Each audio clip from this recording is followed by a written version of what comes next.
100 up potentially for Peter Matley this weekend and sum up that achievement? Yeah, if he's selected, it'll be 100.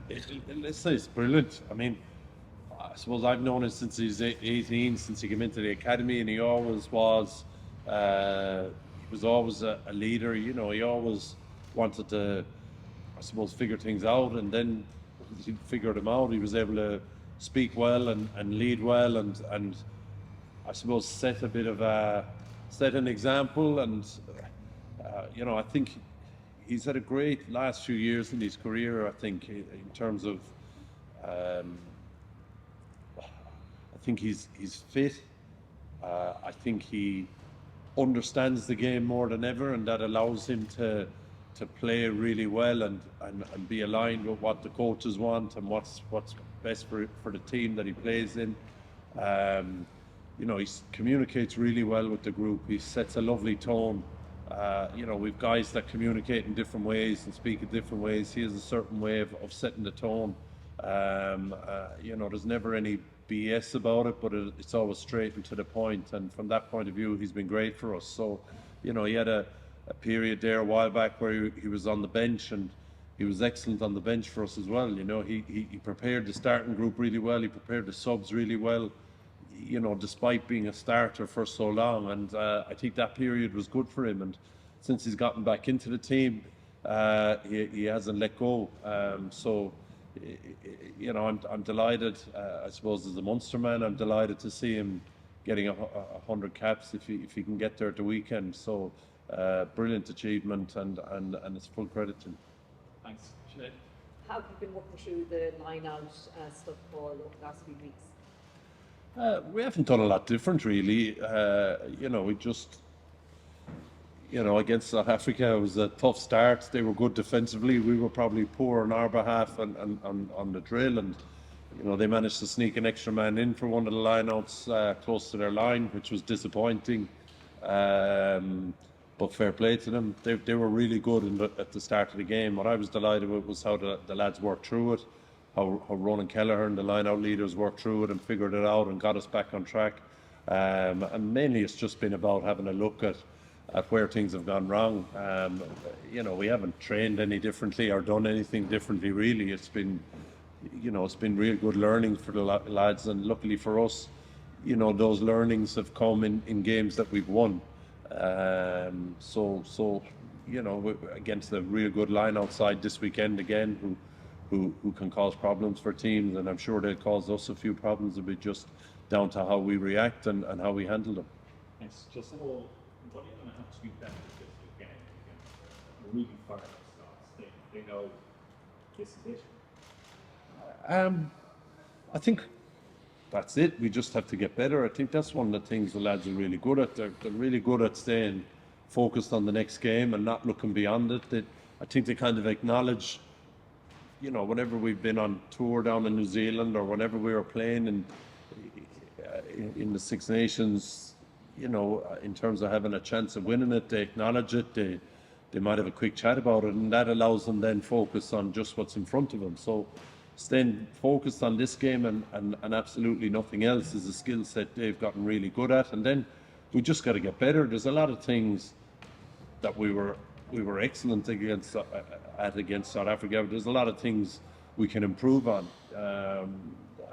in terms of our attack, in terms of our defence, in terms of the ruck, line out, obviously. So there's always bits to get better at, and that's what I think sometimes helps the lads kind of tune out the noise a little bit of what might happen after the game. They enjoy focusing on the bits and pieces that helps them be better, and they can ignore the bigger picture of the game at the weekend.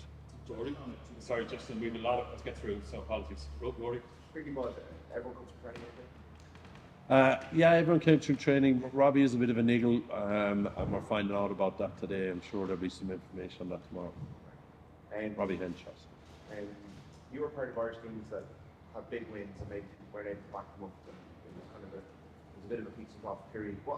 What's been the key to Ireland consistently backing up results? Was there you pinpoint a moment where you've got it, where it was another Joe or? I think being able to not rely massively on emotion is a big part of it. I think it's always a big strength of ours, how much the lads love playing for Ireland, how important the kind of history of the team is. You know, you would have seen that during the Six Nations when we had a great week before we played France, when we had a discussion about the anthems. And I think the lads love playing for each other. They love playing for Ireland. They love putting on the jersey and what it means and all that. But we probably don't. That's kind of the icing on the cake now, rather than the whole cake. And I think probably, in fairness, it would have come in under Joe, and that ability to just be focused on what's right in front of you and not what's too far ahead of you. I think they have a big appetite around just getting better and improving, both individually and as a group. And when you get into just getting better, when the focus is all about getting better, you can kind of, you acknowledge the significance of what might happen if you win a game at the weekend, for sure, but you're kind of able to ignore it a little bit then as well. Thanks. Jerry? Well, each of the questions, please. Pauline, do you effectively view this weekend beginning of knockout rugby to an extent? Yeah, we just had that conversation with the doctor today. That's exactly what it is now this weekend, really, for us. We're aware of the permutations, but the focus really is on winning. Bundee, I'll ask you a question, please. Why are you playing so well? Eating. No, Seriously, why are you playing so well? What the reasons are? I say it's not up. It's from the whole team, really. It's from the team, not from me. I'm just getting at the back end of obviously what he's doing with the forwards and getting good front football, and then me on top of it. So no, I think it's a collective. I wouldn't say it's just me playing well. I think there's a whole lot of us that's playing really well. I'm just probably getting the end of the stick of it. So yeah. But are you enjoying your rugby now more than ever? Yeah, I'm enjoying rugby. I think as a group and as a team, we're enjoying each other's company, and it's really fun at the moment. But we all know that what lies ahead and the competition that's coming. So yeah. Namely, there's a lot of competition in the centre. Does that drive your own performances up, having the likes of Gary and Robbie and Stu? Yeah, I think there's always been the competition in the midfield, which is very good, especially when everyone's healthy. Everyone's, it brings out the best of everyone. And I think that's the healthy thing about us in the centre, is everyone's trying to help out each other. If you're selected or not selected, you're trying to make sure that everyone's got prepared really well for what's coming in front of us. So, when you have healthy centres and good centres around you, you tend to put your best foot forward and make sure that you're on top of it. Thanks, King. Bundee, I presume you got to know plenty of the Scottish lads on the Lions tour. Just wondering what was due and America. He's a good lad. He's actually a good lad. I got along with Dewey very well. He obviously, on the pitch, he's a freakish of an athlete. He can make something out of nothing. He's quick, he's strong. The threat that he poses for Scotland is unbelievable. And then not just him, you got the likes of Darcy, Finn, and the rest of the backline, Chris Harris-Charis. They're unbelievable athletes. So, no, we got our hands full this weekend, and it's going to be a massive threat for us. Sorry. Just back to Rod's question, can you talk a bit about maybe the psychological or mental challenge of having a team that's consistently winning, how you keep coming back and consistently delivering? I think your Munster team did that a lot at home, an amazing record at home and Park. What is the biggest challenge maybe when you have won so many games to keep coming back and doing that more? I think probably we know, the answer I gave. Probably the most important bits is that they don't get too far ahead of themselves. They are good at staying in the moment and being present and focusing on just what's in front of them. I mean, I know it sounds cliche, but it is something we talk about and they talk about a lot. I think as well we know what we stand for as a team and how we want to play and how we want to do a lot of things in the game. So you know, they're getting better and better and better at seeing those pictures, whether it's, you know, whether it's the maul or whether it's the ruck or whether it's the attack or the defense. You know, we haven't had a lot of change. We've probably evolved more than changed, and that helps, I suppose, with consistency. And then, as I said, they are good. They you know, it's not cliche when they come in here and they say it. They are just focused on getting better. You know, the focus is, we talk about winning for sure now and again, but the focus is all about improving, getting better. You know, they work with Gary Keegan on their mental stuff. They work with Gary Keegan as well on their preparation and how they can find little slots to improve the little skill bits in their games as well. They work with the coaches individually. So I think, you know, I know I enjoyed it towards the end of my career, that focus on improving and focus on getting better rather than the focus on winning things. I think you have to acknowledge that there might be something to win on a tour or in the Six Nations or a World Cup or whatever, but I think the easiest way to get there is about getting better and just improving. And they do live that, you know, they don't just, it's not just cliche to them. Just explain what you meant by maybe removing some of the emotional stuff from the weekend. Yeah. No, I wouldn't say we removed it. I would say the lads understand that, you know, they understand what playing for Ireland means more than ever, you know, from some of the stuff we've gone through in the last few years, and particularly that, you know, that week we played France.